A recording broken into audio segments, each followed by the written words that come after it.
खुशियाँ। भगवान कहते मुझे झूठ पता ही नहीं, क्योंकि मैं सिर्फ सत्य को जानता हूं। कहते ना सत्यम शिवम सुंदरम, सत्य ही शिव है, शिव ही सुंदर है, इसलिए कहते हैं सत्यम शिवम सुंदर। भगवान सत्य के अलावा कुछ जानते ही नहीं। तो उन्होंने कहा मैं झूठ जानता ही नहीं तो बोलूंगा क्या, सचमुच मेरे पास कोई भक्त नहीं आया। तो कहीं जो लंबी लाइन लगाकर लोग आपको चढ़ा रहे हैं सब, ये आपके भक्त नहीं है? कहे ना, ये भक्त नहीं है। तो कहे फिर ये कौन है? सुनिएगा, फिर एक कठोर शब्द में कहने जा रहा हूं। भगवान ने कहा ये भक्त नहीं है महाराज, ये भिखमंगे हैं।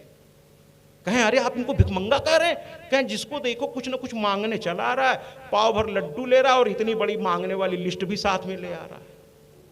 हाँ, पाव भर लड्डू में वो सब चाह लेता है। कुछ लोग तो हद कर देते हैं, 16 सोमवार का व्रत करते हैं और भगवान से लड़ने पहुंच जाते हैं कि 16 सोमवार रखे फिर भी हमारा काम तुमने। अरे भगवान कोई वकील साहब है जिनको फीस दे दी और वो आपकी मुकदमा लड़ रहे हैं? अरे जरा समझने की कोशिश तो करिए। डॉक्टर साहब हैं क्या कि फीस दे दिया तो वो? अरे भगवान भावना देखते हैं, भगवान आपकी सोच को देखते हैं। इंसान और भगवान में अंतर जानते हैं क्या है? इंसान आपको बाहर से देखता है और भगवान आपको अंदर से देखता है। इंसान और भगवान में ही अंतर है। भगवान आपके अंदर की सोच को जानता है, इसीलिए बहुत सी चीजें आपको नहीं स्वीकार करता। और इंसान बाहरी रूप को देख के समझता है कि हाँ ऐसे होंगे वैसे होंगे इत्यादि इत्यादि। तो कहने का तात्पर्य है कि आइए कथा में हम लोग प्रवेश करें। सुत और सौनका मतलब सौनक ऋषि 88,000 ऋषि ब्रह्मा जी के सामने हाथ जोड़े खड़े हैं महाराज, थर थर कांप रहे हैं। जरा सुनिएगा कि आजकल जो लोग हैं और उस जमाने के लोगों में कितना अंतर था। थर थर कांप रहे हैं सौनकादिक ऋषि। ब्रह्मा जी ने कहा अरे तुम लोग ऋषि हो, संत हो, पुत्रों तुम किससे भयभीत हो? अरे संत किसी से भयभीत होता है क्या? अरे कहते ना, चाह गई चिंता गई मनवा बेपरवाह, चाह गई चिंता गई मनवा में बेपरवाह। और कहते हैं हम साहों के साह हैं। जब अगर आपको किसी से कोई चाहत नहीं रह गई महाराज, तो फिर चिंता किस बात? तो संत को किसी से न तो भय लगता है, क्योंकि उसे तो बस अपने ईश्वर से मतलब है। बस उसे भय लगता तो सिर्फ उससे लगता है कि सुबह उठने से लेकर रात सोने तक उससे जीवन में कोई भी पल ऐसा ना हो जाए तो उसका इष्ट, उसका भगवान उससे रूठ जाए, वो दिन जिंदगी में कभी ना आए। संत सिर्फ इतना ध्यान रखता है, बाकी का ध्यान वो नहीं रखता महाराज। तो कहते हैं कि आप तो संत हैं, फिर आप किस बात से भयभीत हैं? तो सौनकादिक ऋषि जो है मतलब हाथ जोड़े कांप रहे हैं और कहते हैं महाराज एक बहुत बड़ी चिंता लेके आपके पास, हे ब्रह्मदेव हम लोग आपके पास आए हैं, क्योंकि आप हमारे परम पिता हैं, आप हमारे रचयिता हैं। तो सौनकादिक ऋषियों से जब ये बात सुनी ब्रह्मा जी ने तो थोड़ा गंभीर हो गए। कहे पुत्रों बताओ, भाई पिता से नहीं कहेगा पुत्र तो किससे कहेगा? और मैं आजकल के बच्चों से, मैं तो शिक्षक रहा हूं इसलिए बच्चों से हमेशा बातें करता हूं, खासतौर पर युवाओं से मैं बातें करता रहता हूं। मेरी तो आदत है इनसे बात करने की, और वो भी 32 साल इनके बीच मैंने अपना जीवन गुजारा है। तो मैं युवाओं से हमेशा कहता हूं कि अभागे हैं वो लड़के और वो लड़कियां जो अपने माँ बाप से ही अपनी बातें छुपाते हैं। अरे भाई ऐसा करते ही क्यों हो जो कहने में आपको फिर शर्म आने लगे? वो ऐसा करो ही नहीं, करो वही जो कह सको और डंके की चोट पर कह सको। ऐसा करते ही क्यों? छुपाना हमेशा गलत चीज ही तो आदमी छुपाता है, सही काम छुपाना नहीं पड़ता महाराज।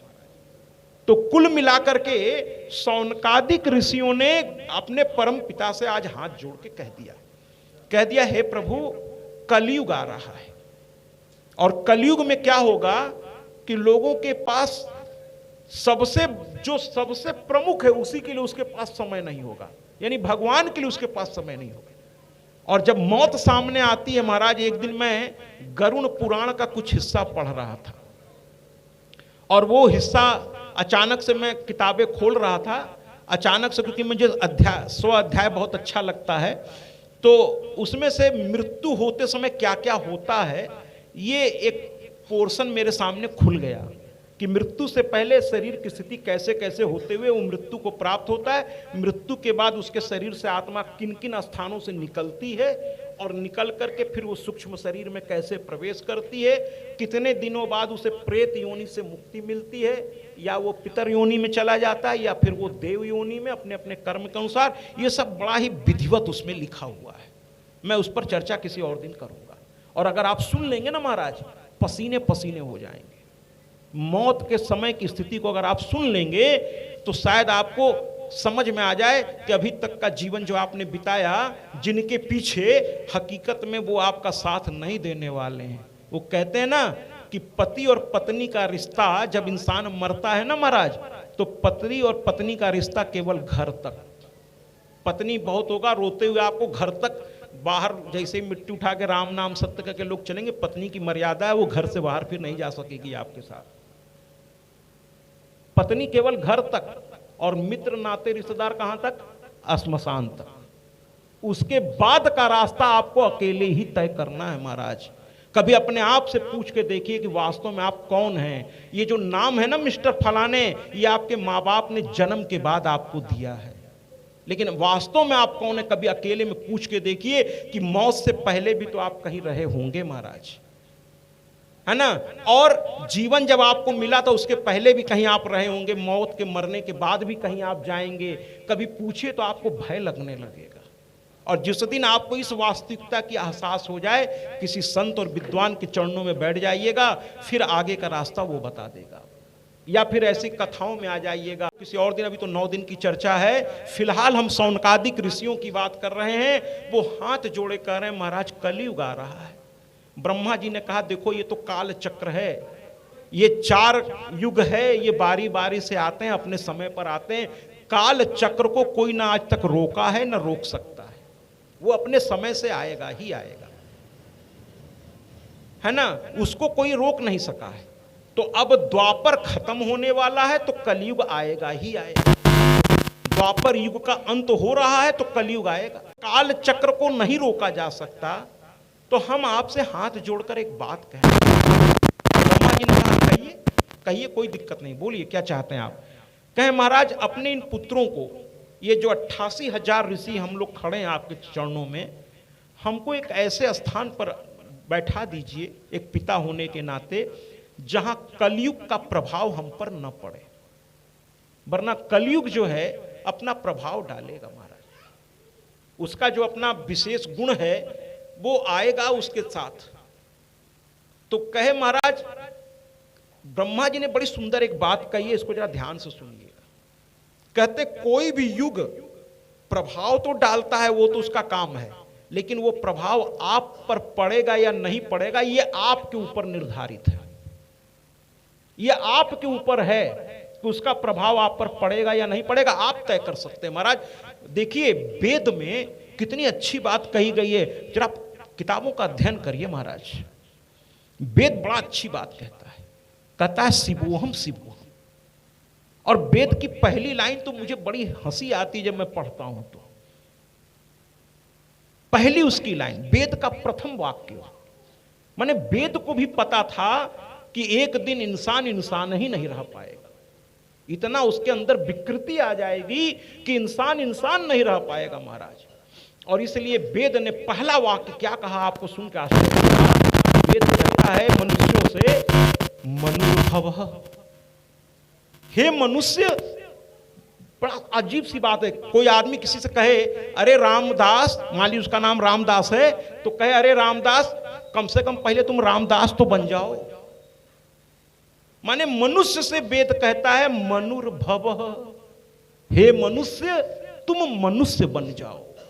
माने वेद को भी पता था कि मनुष्य एक दिन मनुष्य नहीं रह जाएगा, उसमें राक्षसी प्रवृत्ति इतनी हो जाएगी कि कहते हैं ना, मनुष्य में जो सबसे बड़ी चीज है और वो है मानवता, वही मर जाएगी और वो राक्षसी प्रवृत्ति का हो जाएगा। इसलिए वेद को भी चिंता थी, इसलिए पहली लाइन उसने चेतावनी देते हुए कहा मनुर्भवः, हे मनुष्य तुम मनुष्य बन जाओ। तो लोगों ने कहा मनुष्य बनने के लिए क्या करें? तो वेदों ने कहा शिवोहम शिवोहम शिवोहम, यानी तुम सिर्फ सांसों के सिलसिला नहीं हो, तुम सिर्फ सांसों का सिलसिला नहीं हो, तुम्हारे अंदर मनुष्यत्व है, और मनुष्य योनि एकमात्र ऐसी योनि है, और किसी योनि में ये व्यवस्था नहीं है महाराज। और जितनी भी योनि है सिर्फ भोगने के लिए पैदा होती है। ये जितने भी आप योनि देख रहे हैं, चाहे वो किसी भी, मैं किसी जीव जंतु को छोटा नहीं मानता, है ना, मेरे लिए सभी आदरणीय हैं, लेकिन मैं कुछ नाम आपको लेना चाहता हूं, जैसे कुकुर योनि, जिसको आप कुत्ता भी कह सकते हैं, लेकिन सभी अपनी अपनी जगह ठीक है महाराज। लेकिन जो शास्त्र कहता है कि ये योनि, चाहे गाय का, चाहे किसी भी जीव जंतु का, कीड़ा मकोड़ा, ये जितनी भी 88,000 योनियां या 88, इसको मैं क्या कहूँ, 88 लाख योनि, 88 करोड़ योनि, इसको जितने भी गिनने में गिन लीजिए महाराज, लेकिन ये सब भोग के लिए होती है। अब आप कहेंगे भोग, हाँ महाराज, ये जो मनुष्य योनि में जो आप कर्म कर रहे हैं ना, ये जितने भी कर्म सुबह उठने से लेकर रात को सोने तक, ये सारे कर्म एक जगह नोटिफाई हो रहे हैं महाराज।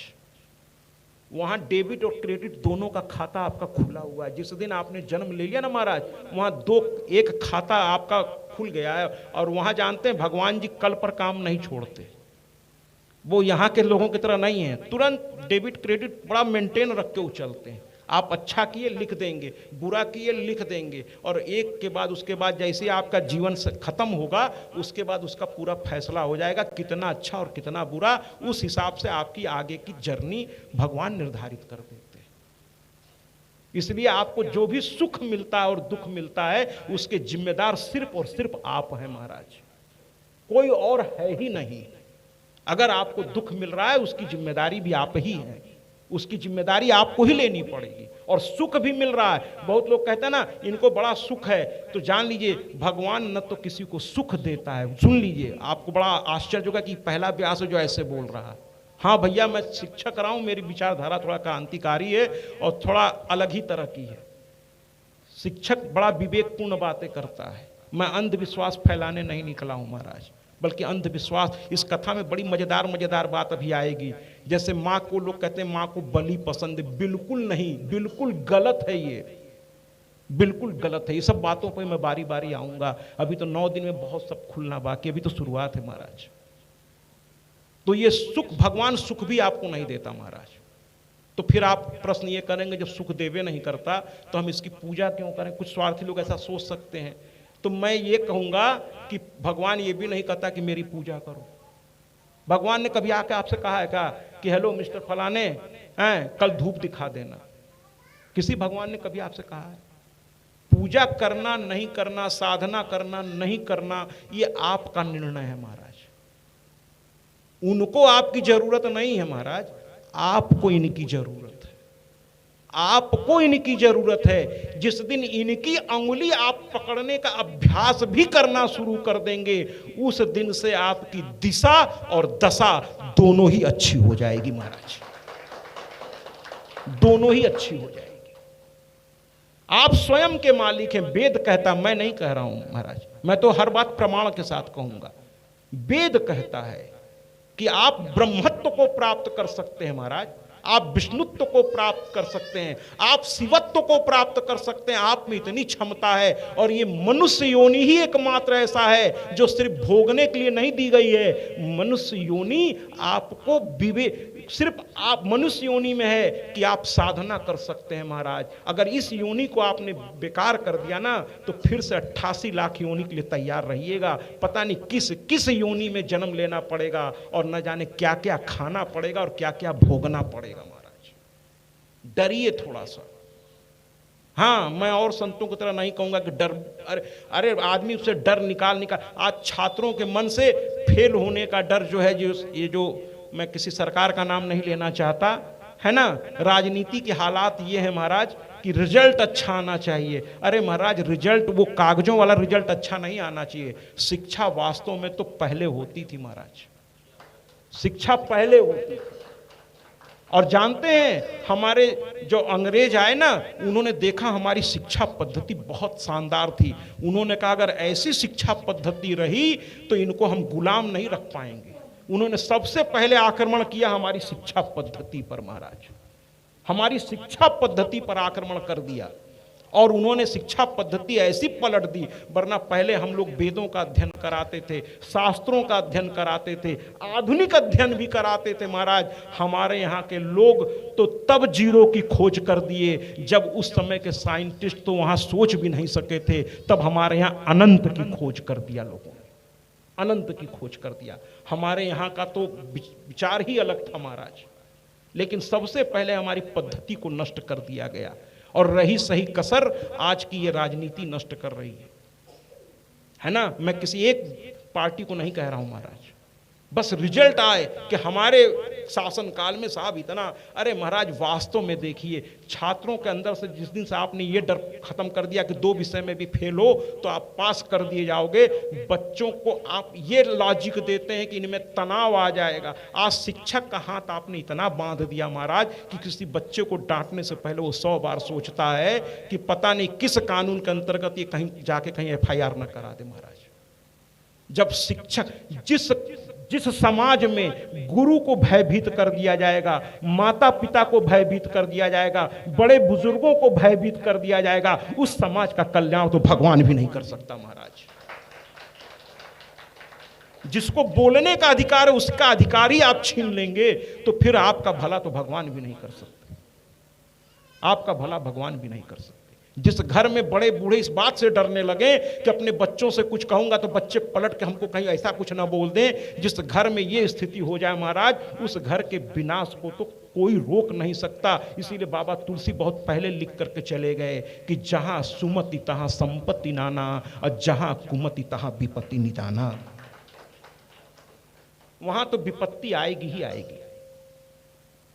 बड़े बूढ़ों को अपने घर में सबसे ऊंचा स्थान दीजिए महाराज, चाहे वो रसोई हो और चाहे वो बैठका हो, सबसे पहले उनका आसन लगाइए, सबसे पहले उनका आसन लगाइए। जिस दिन उनका आसन सबसे पहले आप रखें, अरे जानते हैं ये जो बड़े बूढ़े आपके घर में जब तक बेचारे हैं, ये जानते हैं सच्चाई इनके बारे में आप जान तो लीजिए, ये केवल आपके माता पिता या आपके दादा दादी नहीं हैं, ये आपके प्रतिष्ठा के पहरेदार हैं। इन पहरेदारों को बचाइए जिससे आपकी प्रतिष्ठा बची रहे महाराज, आपकी प्रतिष्ठा बची रहे। तो कुल मिलाकर के शौनकादिक ऋषियों ने कहा कि हमें एक ऐसी जगह बताइए जहां कलयुग का प्रभाव न पड़ने, ऐसे वो ध्वनि उच्चारित होने लगी उनके मुंह से, और बड़ी तेज बिजली कौंधी और एक चक्र, मणिमय चक्र वहां प्रकट हो गया। तालियों से उसका स्वागत करिए, तालियों से स्वागत करिए। अब देवी भागवत का पन्ना खुल रहा है महाराज। ये कथा बड़ी सुंदर है महाराज, ये 9 दिन छोड़िएगा नहीं, क्योंकि ये 9 दिन इतने अमृतमय आपके लिए होंगे। और क्यों अमृतमय होंगे, मैं बीच में इस कथा को कुछ 2-3 मिनट के लिए रोक रहा हूं, क्योंकि ये 9 दिन मैया आएगी। ये 9 दिन इतने पवित्र होने वाले हैं, ये आपका कोई पुण्य प्रताप है महाराज, ये कोई पुण्य प्रताप है कि इस क्षेत्र में दोबारा श्रीमद् देवी भागवत महापुराण होने जा रहा है। और इस 9 दिन का महत्व बताने के लिए मैं एक गीत आपके सामने रखना चाहता हूँ। इस 9 दिन के महत्व को समझ लीजिए। जीवन का ये 9 दिन अगर आपने इस माँ के चरणों में लगा दिया तो बाकी का दिन ये 9 दिन आपका संभाल लेगा। ये 9 दिन आपका बाकी के आपके जीवन के सारे दिनों को संभालने में सक्षम है। क्यों? क्योंकि 9 दिन मैया आएगी, घर घर में बस जाए। बोल साचे दरबार की। क्या बात है, क्या बात है, बहुत अच्छे। तो भैया कहा और वो चक्र पैदा हो गया, मणिमय चक्र। भगवान ब्रह्मा ने देखते हुए उस चक्र से कहा कि ये चक्र किसी को आज मृत्यु के घाट पहुंचाने के लिए उत्पन्न नहीं हुआ है, बल्कि आपको कलयुग के प्रभाव से बचाने के लिए उत्पन्न हुआ है। ऋषियों ने उस चक्र को प्रणाम किया और ब्रह्मा जी ने कहा कि हे पुत्रों, ये चक्र अब तेजी से आगे की ओर जाएगा, तुम लोगों को इसके पीछे पीछे जाना है, और जहां ये चक्र की नेमी शीर्ण हो जाए, नेमी यानी उसके बीच का जो हिस्सा होता है जिस पर वो चक्र जिस धुरी पर घूमता है, और जो उसके अगल बगल जो कांटे टाइप के बने होते हैं, तो कि जब इसकी नेमी शीर्ण हो जाए उस जगह पर तुम स्थिर हो जाना महाराज। और उस जगह के बहुत दूर तक के एरिया में वो कलयुग कभी प्रवेश नहीं कर पाएगा। और इसीलिए जहां उस चक्र की नेमी शीर्ण हुई उस स्थान को नैमिषारण कहा गया महाराज। और हमारे आदरणीय डॉक्टर साहब शायद आज दर्शन करके आए हैं नैमिषारण का। मुझे याद आ गया अभी, तो मैं आज रात में डॉक्टर साहब से पूछूंगा कि डॉक्टर साहब आप तो अभी घूम के आए हैं, जरा बताइए कलयुग वहां प्रवेश किया है कि नहीं। ठीक। तो नैमिषारण जो है उस समय ऐसा प्रभाव था महाराज। और मुझे पता है डॉक्टर साहब का जवाब क्या होगा, मुझे पता है। जब आज गंगा को लोगों ने पवित्र नहीं छोड़ा है, जबकि मेरी मां तो पवित्र थी, पवित्र है, पवित्र रहेगी महाराज, लेकिन हमने उसका सम्मान ही नहीं किया है महाराज। तो अब क्या कहें हम, है ना। तो कलयुगी इंसान तो ऐसा हो गया महाराज, इतना अपने आप को उसने अपवित्र कर लिया है कि वो जहां रहेगा महाराज वो अपनी अपवित्रता को बहुत। और कहते हैं ना महाराज, यहाँ कुछ महिलाएं भी बैठी हुई हैं, पुरुष भी बैठे हुए हैं, माताओं को इस बात की जानकारी होगी कि घर में हींग खरीद के लाया जाता है सब्जी और दाल वोल में डालने के लिए। एक मात्रा उसकी उससे ज़्यादा हो गया तो फिर उसका स्वाद बिगड़ जाता है। और हींग की खासियत क्या होती है महाराज कि कहीं भी रख दीजिए तो उसके अगल बगल का सामान जो है, ये माताएं अच्छी तरह जानती होंगी, पूरा वो हिंगाइन महकने लगेगा, है ना महाराज। लेकिन गुलाब ला के कहीं रख दीजिए, है ना, अगल बगल के सामान उसकी खुशबू ठीक से पकड़ ही नहीं पाए। गुलाब की खुशबू को फैलने में समय लगता है महाराज, लेकिन हींग की बदबू जो है सेकंडों में फैलती है। मेरे कहने का तात्पर्य यह है कि दुर्गुण वाला व्यक्ति कहीं भी बैठेगा वो क्षण भर में कोरोना से भी तेज संक्रमण फैलाएगा। वो बड़ा संक्रमित व्यक्ति होता है महाराज। दुर्गुण कहते हैं कि जो व्यक्ति निगेटिव सोच रखता है, जिस व्यक्ति की सोच ही नकारात्मक है, जैसे कुछ लोग कथा के लिए चलना भी चाहें तो कुछ ऐसे महानुभाव मिल जाएंगे, कहाँ जा रहे हो, कहें अरे का कथा में जा रहे हैं, का वहां मिलेगा, अरे चलो वहां चलते हैं चौराहे पे। अच्छा चलिए उनकी बात मान लेते हैं, चलो चौराहे पे चलते हैं। चौराहे पे चले गए, पान की दुकान पे खड़े हो गए महाराज, थोड़ा पान खाए, थोड़ा इधर की थोड़ा उधर की, बात शुरू हो गई। अब उनसे ये पूछिए कि यहां पर हम तुम्हारे साथ आए, हमको यहां काम मिला। आज शौनकादिक ऋषि पीछे पीछे चल पड़े और वहां जाकर के वो नेमी शीर्ण हुई, वो चक्र गायब हुआ, ऋषि वहीं बैठ गए। देखिए पहले के लोग अपने पिता माता की बातों को कितना महत्व माने, उन्होंने ब्रह्मा जी पर इतना विश्वास था कि उन्होंने जो कहा है वही सही होगा, और वो वहीं आसन लगा के बैठ गए कि यहां कलयुग नहीं आएगा, हमारे परम पिता ने हमको कहा है। हनुमान जी से सीखिए ना, हनुमान जी को जब सीता माता ने उन्हें आशीर्वाद दिया है ना, और पूरे रामचरितमानस में हनुमान ने भक्ति तो की है राम की, इसमें कहीं कोई दुविधा नहीं किसी के मन में, वो राम ही उनके लिए सब थे। लेकिन राम ने भी इतनी बड़ी चीज हनुमान को कभी नहीं दी। उन्होंने बस यही कहा, बहुत हनुमान पे खुश हुए राम, तो उन्होंने यहां तक कह दिया कि तुम मेरे भरत जैसे भाई हो। लेकिन इससे ज्यादा राम ने कहीं रामचरितमानस में, आप पूरी रामचरितमानस, और अगर कुछ आपको इससे ज्यादा पता हो तो कृपा करके मुझे बताइएगा, क्योंकि मैं ज्ञान में हर चीज में आपसे छोटा हूं, बस उम्र में कुछ लोगों के बराबर होऊंगा या कुछ लोगों से छोटा होऊंगा। तो मैं बड़ी विनम्रता से कहता हूं कि अगर मेरे ज्ञान में कोई त्रुटि हो तो जरूर सुधार दीजिएगा। लेकिन जहां तक मेरी जानकारी है कि पूरे रामचरितमानस में या रामायण के किसी भी हिस्से में जो प्रमाणित रामायण है या रामचरितमानस है, राम ने इससे ज्यादा कुछ नहीं दिया। लेकिन जब पहली बार लंका में सीता को खोजते हुए हनुमान जी पहुंचे, इसीलिए मैं मां का पुजारी हूं, मैं मां का, चाहे ये मां हो चाहे ये जमीन पर बैठी ये माताएं हों, मैं हमेशा सारे बच्चों से कहता हूं कि उस भगवान को तो पता नहीं तुम देख पाओगे कि नहीं, लेकिन ये भगवान तुम्हारे सामने है, तुम्हारी मां ही तुम्हारी, क्योंकि मां जो दे देती है वो पिता नहीं देती। मैं पिता का स्थान छोटा नहीं मानता। अगर मां धरा है, मां पृथ्वी है, तो पिता आकाश है। इन दोनों के बिना तो आदमी रह ही नहीं सकता। मैं पिता का स्थान को छोटा नहीं कह रहा हूं, लेकिन मां के स्थान को बड़ा जरूर कह रहा हूं। क्योंकि जब हनुमान पहली बार मिले और जैसे ही सीता से उनका परिचय हुआ महाराज, और जैसे ही मां सीता ने समझा ये तो मेरा पुत्र है, तो जानते हैं तुरंत क्या कहते हैं, सीता ने जैसे ही समझा मेरा पुत्र है, तो मां का हृदय देखिए, सीता जी ने हनुमान जी को वो आशीर्वाद एक पल में दे दिया। पूरी राम भक्ति करके जो हनुमान को नहीं मिला, मां के दर्शन का ये प्रभाव होता है कि मां का दर्शन हुआ, और मां के दर्शन होते ही हनुमान जी को जो आशीर्वाद मिला वो संसार में आज तक किसी को नहीं मिला। मां ने, जबकि वो दुख में है, यही तो मां है, यही तो मां है कि स्वयं नहीं खाती लेकिन अपने बच्चों को, बच्चे कभी कभी कितनी मूर्खता कर जाते हैं, वही पूछते नहीं माँ तुम्हारे लिए बचा है कि नहीं, मिठाई अच्छी सी आई, माँ सबको बांट रही है, छोटा बच्चा आया झपट्टा मारा, बाकी का बचा मिठाई लेके, लेकिन माँ के चेहरे पे सिकन नहीं देखेंगे कि हमने खाया भी नहीं, सब खा गया। माँ कभी ऐसा नहीं कहती, माँ उसी में खुश हो गई, आज मेरा बेटा जी भर के खा लिया। माँ से बड़ा कोई नहीं, माँ से बड़ा कोई नहीं। अरे ये वो है जो 9 महीने गर्भ में आपको रखी है, अपना रक्त पिला करके आपको जन्म दी है, वरना गर्भ में मार देती तो आपका जन्म नहीं होता महाराज। ये वो है। अरे भगवान भी इसके आगे झुक गए, हम और आप क्या चीज है।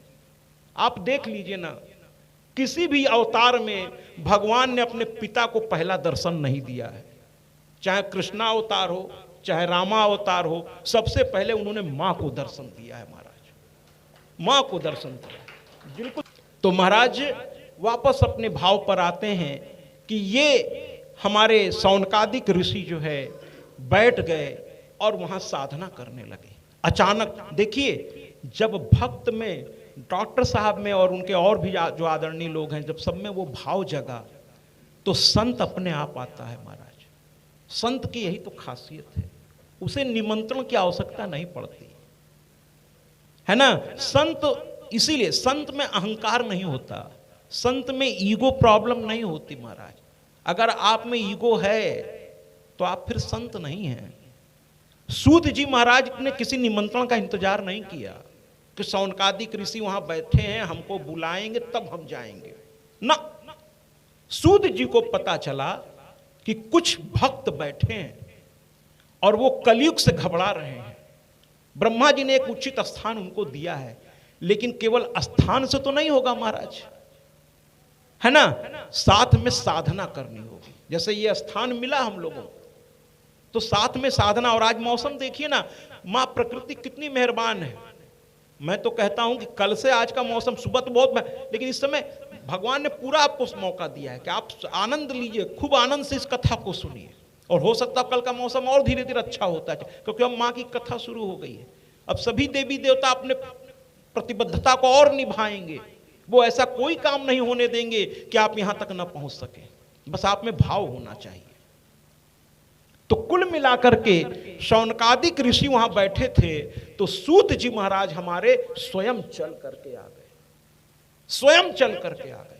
और आकर के जैसे ही खड़े हुए, शौनक आदि जितने 88,000 ऋषि थे, उसमें जो शौनक ऋषि थे वो वयोवृद्ध थे, लेकिन वो उठ के खड़े हो गए, सूत जी का स्वागत किया, उन्हें आसन पर बैठाया और स्वयं जमीन पर बैठकर कहने लगे, हे सूत जी, बड़े भाग्य से आप आए हैं, कोई ऐसी कथा सुना दीजिए जिससे मेरा तन मन सब पवित्र हो जाए, मेरा सब कुछ पवित्र हो जाए। तो सूत जी ने कहा, मैं एकमात्र ऐसी कथा मैं तुम्हें सुनाने जा रहा हूं कि कहते ना कि सारे तीर्थ बार बार, गंगा सागर एक बार, उसी तरह सारे कथाएं बार बार, लेकिन देवी भागवत एक बार भी अगर सुन ले तो उस आदमी की दुर्गति नहीं हो सकती। अगर उसके कर्म सही रास्ते पर हैं तो उसकी दुर्गति नहीं हो सकती। अभागे हैं वो लोग कि बगल में अगर देवी भागवत हो रही हो, अगर वहां नहीं पहुंच पा रहे हैं तो मुझे उन पर दया आ रही है। अगर आप देवी भागवत के प्रांगण में नहीं आ रहे हैं महाराज, तो विश्वास कीजिए मुझे आप पर दया आ रही है। आप ऐसा जानबूझ के नहीं कर रहे हैं। मैं संत होने के नाते, एक स्थान को होने के नाते समाज को दिशा देना मेरा कर्तव्य है। इसलिए मैं आपसे बताना चाहता हूं बड़ी विनम्रता से कि देवी भागवत में आप बगल में होकर अगर नहीं आ पा रहे हैं तो आप जानबूझ के ऐसा नहीं कर रहे हैं, बिल्कुल नहीं। मैं आपको चुपके से बता रहा हूं, धीरे से कान में सुन लीजिए, आपका कोई पाप जाने अनजाने में किया हुआ कोई पाप कर्म है जो वहां जाने से आपको रोक रहा है। क्योंकि वहां अगर आप यहां आ गए ना तो वो पाप जल के भस्म हो जाएगा और आप सुखी हो जाएंगे। और वो पाप ये नहीं चाहता, कोई भी आदमी जल के भस्म होना नहीं चाहता, इसलिए वो पाप कर्म आपको तरह तरह से प्रेरित कर रहा है कि उस पवित्र स्थान पर आप न जाएं। उस पाप कर्म को धक्का देते हुए जिस दिन आप यहां चले आएंगे, आप कहेंगे मेरी मैया वहां बैठी है, मुझे तो जाना है, उसकी कथा सुनकर अपने कानों को पवित्र करना है, उस दिन फिर कोई ताकत आपको यहां आने से रोक नहीं पाएगी महाराज। तो कुल मिलाकर के शौनकादिक ऋषि सूत जी से बोले कि श्रीमद् देवी भागवत महापुराण सुनाइए, और सूत जी ने श्रीमद् देवी भागवत महापुराण सुनाना शुरू कर दिया महाराज। श्रीमद् देवी भागवत महापुराण सुनाना शुरू कर दिया। और सबसे पहले उन्होंने शुरू किया कि देखो, उन्होंने शुरू किया, और उन्होंने तो कैसे शुरू किया उसको